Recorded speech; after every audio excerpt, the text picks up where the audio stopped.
I can't maintain a system with black people being serious.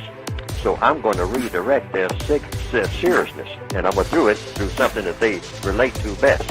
I'm going to do it through a medium that they can relate to, and that is entertainment.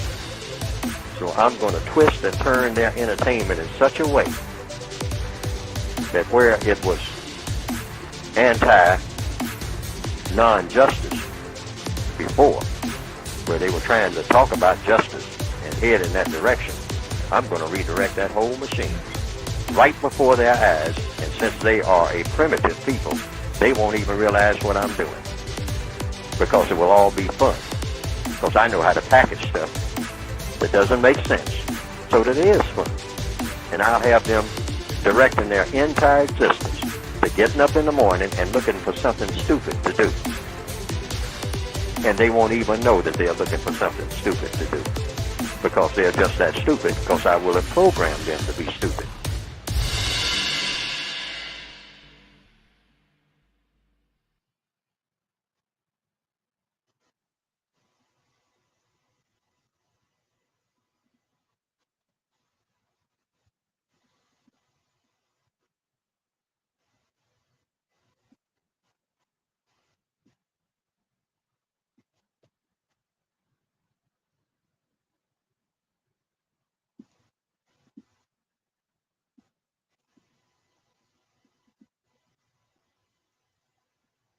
Grand Risings, brothers and sisters.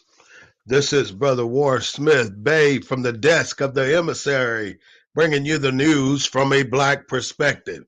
We don't own the rights to the music, but we do own the rights to what we say. Excuse me for letting me clear my throat.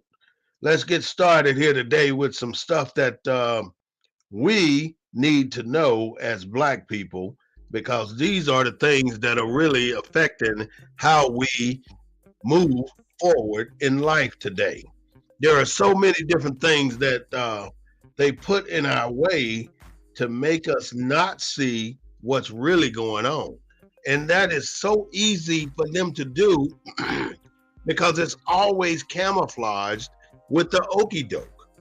And what we're going to talk about today is something that you already know and you see it every day, but in our psyche, we are trained not to pay attention to what's actually going down at a particular time or moment.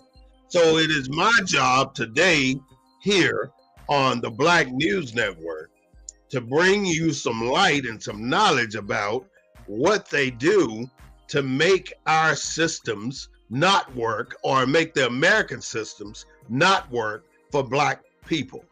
We're going to talk about white rage triggers. White rage triggers. There are so many things that they do that trigger their actions and responses to keep us from going where we need to go as black people in America. Now, before I do anything else, I want to make this disclaimer. The term black, the term African American, the term nigger may be used during this show, but none of these terms define black people, our people. None of these terms define us. We're not black, we're not African American, and we're definitely not niggers.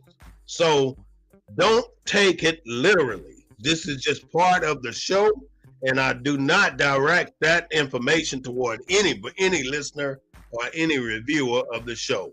First of all, I would like you to go to my YouTube channel and subscribe to my YouTube channel, so you will know when I'm bringing knowledge to you like this. And I do this every Wednesday night at 7 p.m. And I also do it every Sunday at 3:30 p.m. without fail. You can guarantee that you will see a show on Facebook, and you can guarantee that you will see my show on YouTube. But I do need you to subscribe on YouTube and like on Facebook. Without further ado, let's get into white rage triggers. The presence of black people is not the dividing or deciding factor for white rage. Just because we're here, that don't send them into a frenzy. That don't make them pissed off at us. That don't make them create legislature to keep us from getting where we want. For instance, voter registration, having the right ID. What really makes them pissed off when black people come on the scene is when you have ambition. When you have black people that want to start a business, when you have black people that want to show you how to run the government, when you have black people with initiative that will take charge, that will lean forward in the trenches, that will be the first on the scene, the first foot on the ground and the last foot to lead. That's the kind of black people that trigger white rage. When they see you as that individual that's got that ambition, that you want to move forward, that you want a successful business, then you now become a target. And you're a target because of that only ambition, being ambitious, having aspiration to do better for your people, to do better for your family, to do better for your kind, to do better for your children. You have aspiration to create something that will create that generational wealth that we so hard try for. We're always trying to get it, and they're always trying to keep us from getting it. And they don't do it the way they used to do it. They used to send out the Klan and burn a cross in your yard. No, brother, they can't do that shit no more because you know they'll get their ass tore up trying to burn a cross in your yard. They ain't gonna do that no more. So you don't have to worry about the cross burnings. You don't have to worry about the Klan marching on your street. What you need to be worried about is those people in those roads, because this is where you get the trickery. This is where you get the deception. This is where you get the misdirection, the redirecting of what America is trying to do. Now, you notice in Britain, they still wear those white wigs in the courtroom. And they wear the robes in the courtroom. Now, those robes and those wigs mean two things. If you don't know the real meaning behind that, I'm going to try to enlighten you a little bit on that. And like I say, the Black News Network is here to give you some knowledge about what's actually happening here in America and abroad, and to help you maneuver this trickery system, because it's all about trickery, y'all. If you're not watching the way you're going, if you're not watching who you're dealing with, and if you're not watching who's watching you, they're going to get your ass, because that's their objective. You got to watch your back. Keep your eye on your 6 as well as your 12. Because if you don't, you're going to get taken out just like many of us have. You have to know how the system works. And it works in a non-arrogant, a non-obvious way. It's always coming in from the back door and slamming you in from the backside. They ain't gonna hit you face up. They ain't gonna come at you frontal warfare. They gonna sneak up on you, and then they gonna win because you don't see them coming. You got to be prepared for that kind of stuff.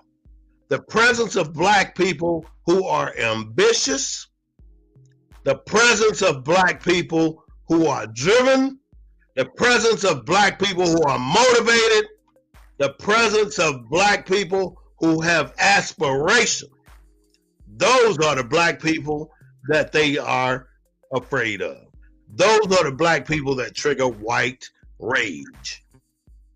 I'm telling you what it is, and that is the absolute truth here in America. The government works to not educate your children.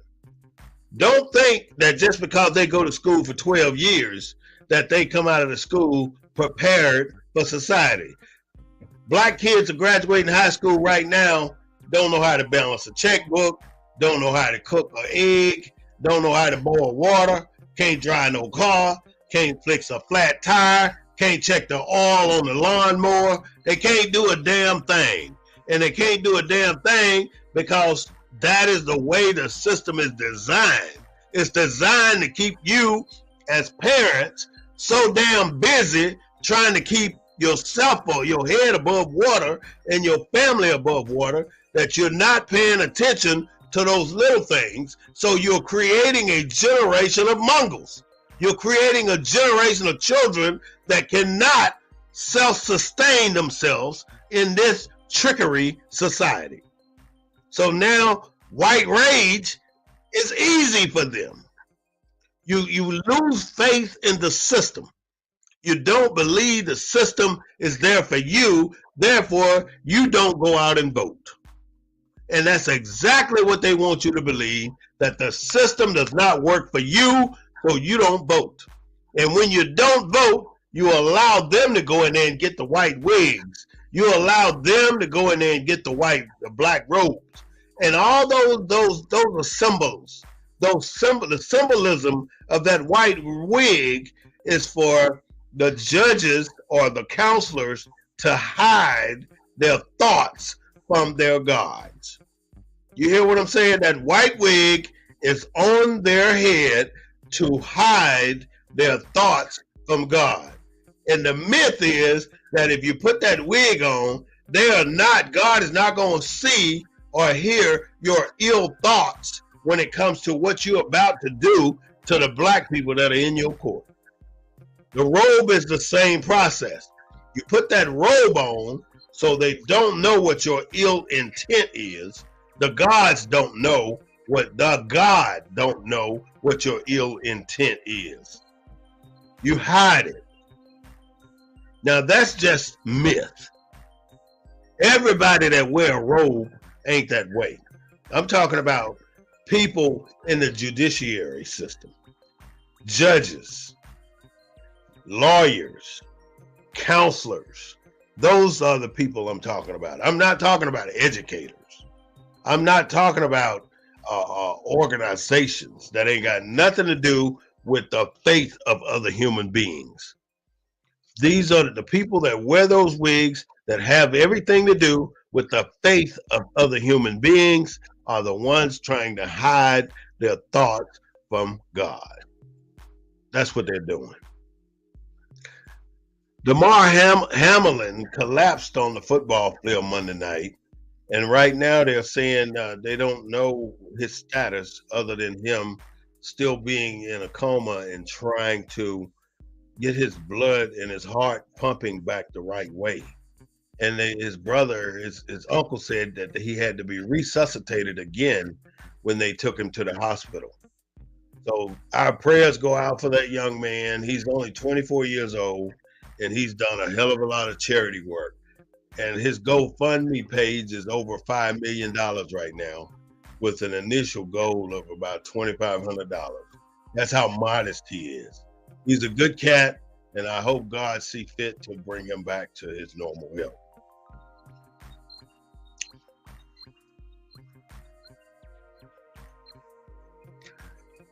In 1947, in Virginia, in Prince Edward County, there was a 17-year-old girl who organized a boycott of the school system. She was a black girl. All the black kids in public school system decided to walk out of school one day because they were receiving inadequate equipment. They were receiving inadequate books, inadequate teachers, inadequate facilities. So they had enough. So they walked out of school.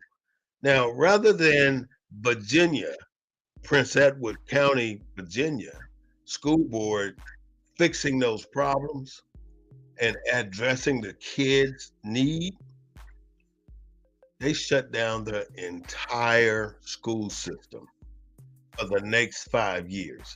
All because of the one ambition of that one black girl who walked out of class with all the rest of the black kids going to school in that county in Virginia. Can you believe that one black 17-year-old girl got the power to cause the entire county to shut down all their schools? Yes, she did it. Now, they did it with ill will intention. And the ill will intention is that every white child that was not afforded to go to public school received a voucher for their family to pay for the private school for them. A publicly funded voucher paid for by taxpayer money was given to all the white kids in Prince Edward County, Virginia. So from 1947 to 1952, there were no public schools in that county. None. They shut it down for 5 years. But in the interim, like I said, they gave the girls, the white folks, the vouchers to go to school. So it makes you disenfranchised about the school system that we have today, because the school system that we have today is not designed for us. It's not designed for our children to get an understanding. If you got 30 to 45 children in your classroom, you can rest assured 30 of those kids ain't learning a damn thing. They just going through the motion. You probably don't even know their name. And the teachers, you got one teacher to 35 students. By the end of the year, you might know who they are. But before that, I mean, it's a hell of a damn road to hoe to learn all those kids in that classroom.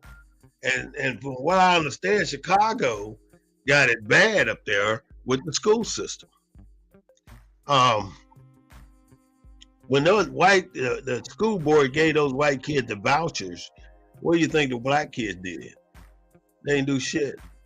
They ain't learn shit for 5 years. So when they open up the school system back again, guess where those kids supposed to be? They were supposed to be, if you were in the 5th grade, when they shut the school down, you were supposed to be a sophomore in high school when they open it back up. But yet you done spent 5 years not going to school, so you got to start back in the 5th grade, but you 5 years older. What kind of shit is that? This kind of triggered Brown versus Board of Education. Separate but equal. Separate but equal. Now, I was in school during that time when Brown versus Board of Education got won, and we ended up getting all the hand-me-downs from the white school, and they would call that equal because we had books now. Every book I ever had in elementary school had somebody else's name in it, had somebody else's writing in it. Because back then, when you receive your books in school, there was a page on the front of the book where you had to sign your name or put your name in it saying, this book belongs to me for this particular school year. So if somebody found the book, they know who the book belongs to. And everybody had the name in the book. That's how it was back when I went to school. Today, I don't even know how the hell they do books in school. I have no idea. You know, I went out and tried to be a substitute teacher and hated every damn day. So I quit that real quick. In 1955, they implemented Brown versus Board of Education. And in 1956, they went back to court over it because it still wasn't right. And the Supreme Court had to do another decision on Brown versus Board of Education to try and get it right. President Eisenhower started what they call the Cold War when he started the National Defense Education Act. That's where he sent massive amounts of money into the school systems. Now, they built up the school system for white kids. They didn't build it up for black kids. So again, here we are getting separate but equal, and it's still not right. They did everything in their power to miseducate the black kid, the Negro. That's what it used to be called. That's what they used to say. The miseducation of the Negro in America. And that's exactly what was happening during Brown versus Board of Education. It was under President Eisenhower, Cold War. You know, back in during that time, around 1956, 57, 58, Russia sent the first interballistic spaceship out of this universe into space. Now, while America was so busy trying to keep the black kids from becoming educated, Russia was sending shit to outer space. And that's when they started the war on space. They wanted to get this thing sent to the moon before Russia, but Russia beat them on all that because America was so focused on miseducating the Negro. And when it came time for them to send those ships or the ship to the moon, guess who made it happen for them? You remember this movie called Hidden Figures? That's a true story. The black women did it. The black women did it. That's what they did. And the black women did it because they had the opportunity to go work in these areas with these white women, while the white women really couldn't do the math and the technical skills like those black women. So they ran shit. The first IBM computer was ran by a group of white women at NASA doing the same damn thing. Russia sent that ship to outer space. It triggered another white rage. They went crazy about making sure that nobody could do a damn thing unless the government did it first. It allowed Alabama, when they created this Brown versus Board of Education, they allowed Alabama to maintain the Jim Crow laws, even though that the Jim Crow laws made sure black people couldn't go to school with white people. And Eisenhower said it was okay. I don't know if you heard of this thing called Tri-C, the Triple C organization. The Triple C organization is just like the Ku Klux Klan. Now, but they held a higher dignification. They held a higher dignification than they did the Ku Klux Klan. So I'm bringing this up because I want you to know who they funded. They funded Ted Cruz of Texas. They funded Rand Paul. They gave them money to win elections. And they took that money. Now, nobody's saying anything about it now. Nobody's saying a word now. Donald Trump keeps talking about taking our country back. Taking it back from what? Taking it back from what? Are they insinuating that we have taken over the country? We have not taken over the country because we cannot beat them at their own game. And the two things that really make them the winners is that they know how to manipulate the land. They know how to manipulate the money. They know how to manipulate the water.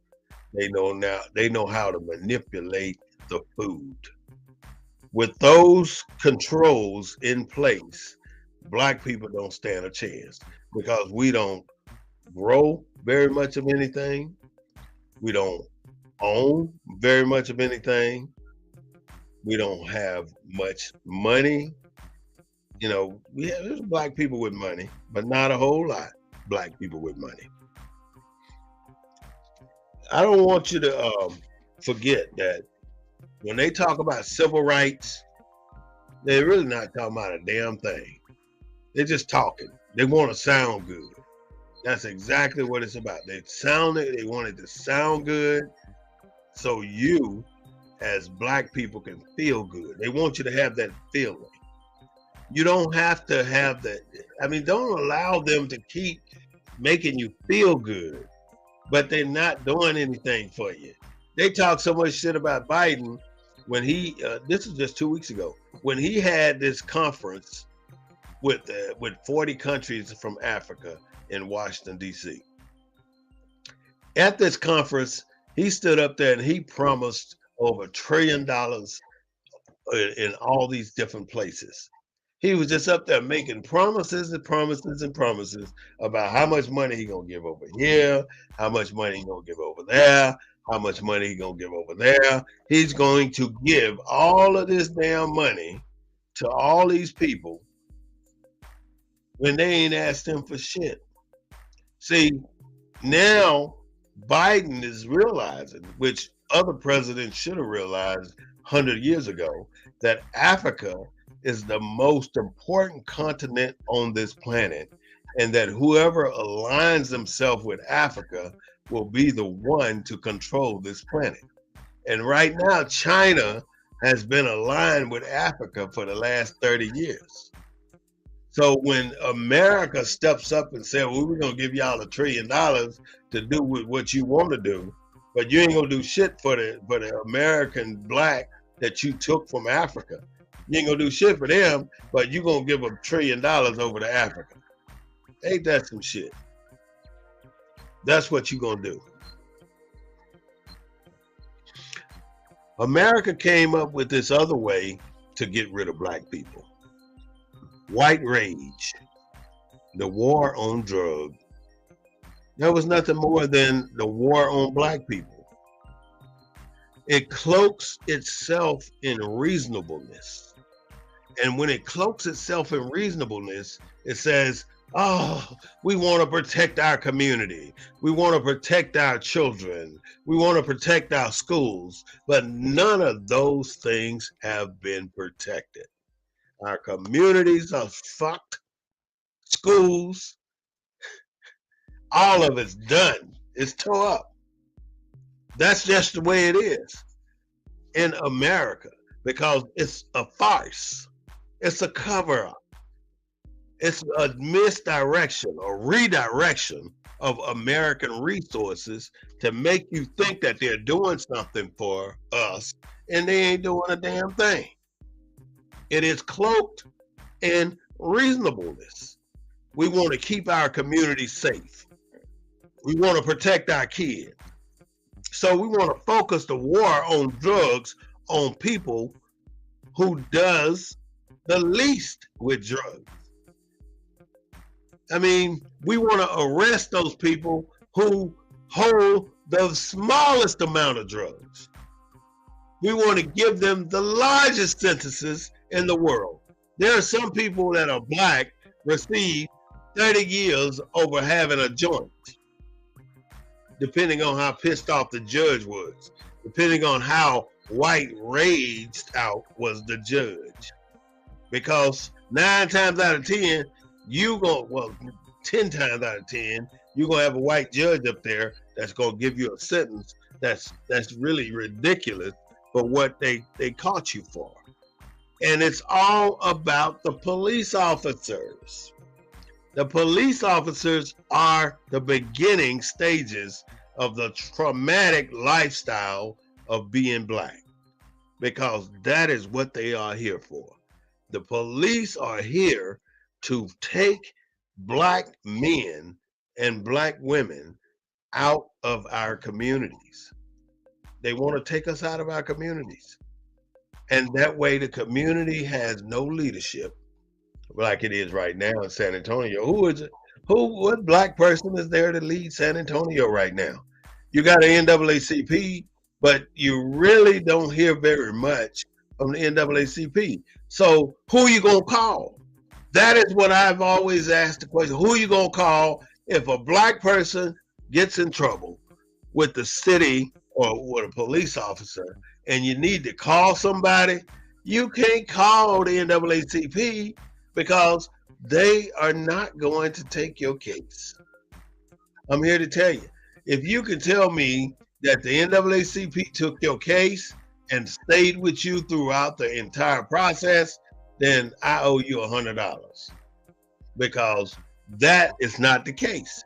They're not going to stay with you throughout that case. So I'm really trying to understand. Now, I'm a member of the NAACP because I want to know what the hell do they do.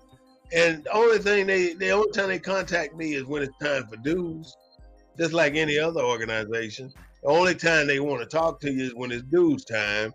They want you to stay a member, and they want to campaign just like they do in politics. When it's time for somebody to run for office, then you see them every damn day. But during the time of the 2 years that they sitting in office, you never see the mofos. You never see them. But when it's time for them to get voted or to get your vote, they all up in your neighborhood, knocking on your damn door, trying to get you to come out and vote for them. But yet, what have they done for you? Not a damn thing. They started to arrest all of our black men, and put them in jail when they were young. Now, this is a scenario. This is how this system works. During the war on drugs, they didn't not only put a war on drugs, they put a war on black people. And the way this war worked is you want to get every single black person in that particular city on a charge. That's why you see police pulling over black people all the damn time, because they want to give you a ticket. They don't give a damn if you were speeding or not. They don't give a damn if your insurance is valid or not. They don't give a damn if your tail light is out. No matter what it is, they just want to give you a ticket. And the revenue from all those tickets that they give pays police salary, buy police equipment. That's a big portion of money that your city that you live in, San Antonio, buys the equipment that they need with your ticket money. That's why they want to take you to court. That's why they want to give you all these tickets, because most of us don't have the damn time to take off work to go down there to the damn the county or the city courthouse and sitting there and waste your damn day over some bullshit. You ain't got a damn ticket over nothing, and now you got to take a day off work, and then you got to go down there, and then they're gonna tell you, well, we're gonna postpone this hearing, and it's been moved back to this date. So now you got to go back to work. Oh, they didn't have the court today, and your boss looking at you like, okay, come on in. You got court things going on, huh? But see, the police already know what the problem is. They want you to miss that court date. Once you miss that court date, that'll be the date that they put that warrant out on your ass. And when they put that warrant out on you, then they're gonna come and surprise you at your job, at the restaurant, at the mall, wherever they can find you. They're gonna surprise you, and they're gonna put the cuffs on you, and then they're gonna take you to jail. So just look at it this way. You got a ticket for going 5 miles over the speed limit. You went to court and they postponed it. So the second time, when they set the court date, you missed that court date because you had forgot about it, because it was bullshit to start with. So now they put a warrant on you. So now they come and pick you up, take you to jail, book you, take your mugshot, take your fingerprints, lock you up in jail. Now you gotta sit in jail until the magistrate decides if he's gonna let you out of jail or not, if you're a flight risk or not. So the magistrate say, all right, I'm gonna let you out of jail, but I'm gonna put you on a $150,000 bond, which means you gotta pay $1,500 to get out of jail. So that little $30 ticket for going 5 miles and over the speed limit done went from $5 or $25 to $100 for court fee, another $1,500 for the bail bond fee, and then whatever other charges that may go along with it. You got to pay for that damn brown bologna sandwich that you ate in prison. Probably cost you $9. You got to pay for this stuff. So now that little 5 miles over the speed limit will end up costing you close to $2,000. So now that you're out on bail, now you got to go back to court another day. And then if they find you guilty, which they probably would, because you already got put out on a warrant, which, oh, he's a criminal already, just because you got put out on a warrant. So now you're going to get charged for ticket as well. So now you got another $500 charge. So that's how they make their money for these cities. If each police officer write 100 tickets a month, and you got 2,000 900 police officers in San Antonio. And I say you got 1,500 police officers on the block out there walking the beat with a ticket book. Now you got all these damn tickets. You got 25,000 tickets wrote this particular month. And each one of those tickets got a minimum of $30 on those tickets. And I'd say 10% of the people missed the court date. They ended up getting issued a warrant. And then you got to go out and mortgage your house to get bail, or get a car loan, a title loan to pay your bail, because you don't want to sit in no damn jail. It just dominoes the fact that all this money is now being funneled out of the black community to support the city. So now what happens in the black community when you missing millions of dollars that at one point had an option to be spent in your community, but now is no longer being spent in your community, is being paid at the city for some trumped up charges that you have received from the police. And the police just as dumb as they can be. Half of them freakers ain't got no damn degree. They stupid. And they don't care as long as they can write you a ticket. And then if you refuse to sign the ticket, they take you to jail. Now, I'm still not clear on that law. What makes it mandatory that you have to sign a document? I got arrested for not signing a ticket twice. Yeah, that's what happened to me. But I'm suing the city for that one because that was wrong. You can't do that. Now, let's say you went through this whole process and you had a felony conviction. And let's just use the state of Alabama for once. I'm going to talk about them. In Alabama, you did your time. Let's say you went to jail for 2 years. You did your 2 years. You got out of jail. Then you had another 2-year probation. You did your 2-year probation. That's 4 years. Now, before you can vote, you have to wait 14 years. Now, this is Florida. You have to wait 14 more years. So at the end of 14 years, so now that's 14 years plus the 2 years for this and 2 years for this. That's 18 years later. You've exonerated yourself. Now you have to petition the governor to give you the right to vote, which is you've missed 18 years of voting in your society, in your community.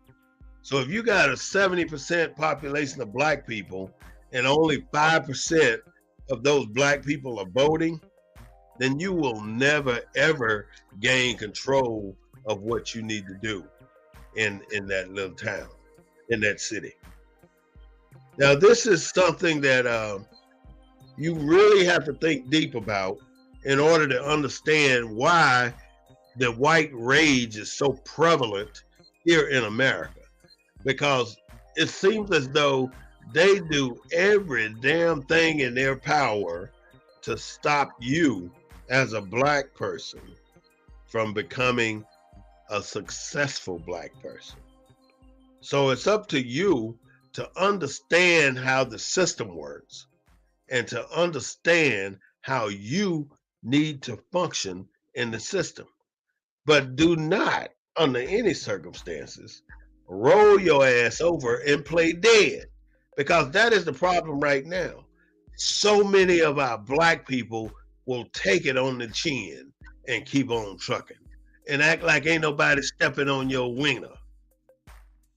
They dogging a lot of black people, and black people act like it ain't nothing.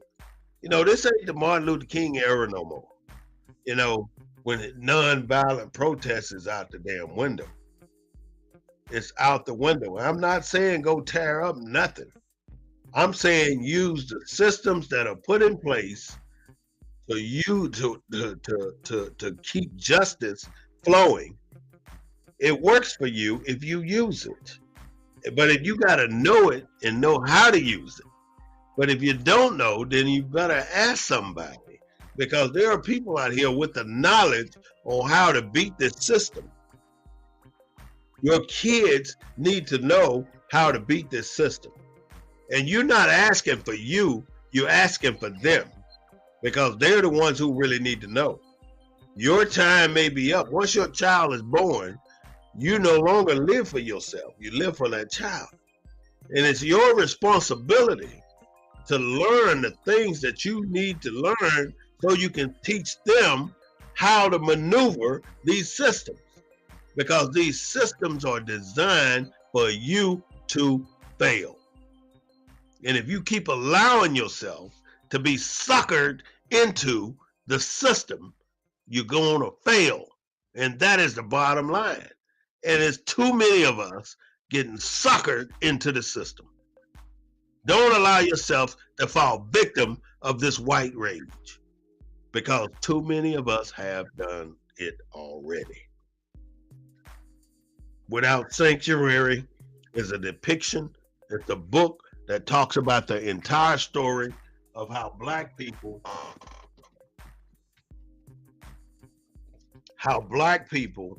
have fallen victim. If you don't own this book, you should get it. If you don't own the 1619 Project, you should get it. These are books that you should be reading every day, teaching you how these people function in the United States of America. This is the Black News Network, the real voice of Military City, USA, bringing you the news from a black perspective. We don't own the rights to the music, but we do own the rights to what we say. Remember, we are here to help you navigate this treacherous water system. It is not designed for you. It is designed to keep you dormant and docile and quiet and separate. Once we start to unite, you will see that the power is in our hands. But as long as we don't work together, they got us right where they want us. And they don't have to get stupid. They keep the police on our ass. We ain't gonna do nothing. We so damn scared in some cases it ain't even funny. Stand up, be a man, be who God made you, and fear nothing that they can throw at you. This is the Black News Network coming at you on Wednesday, January 4th, 2023. Welcome to the new year.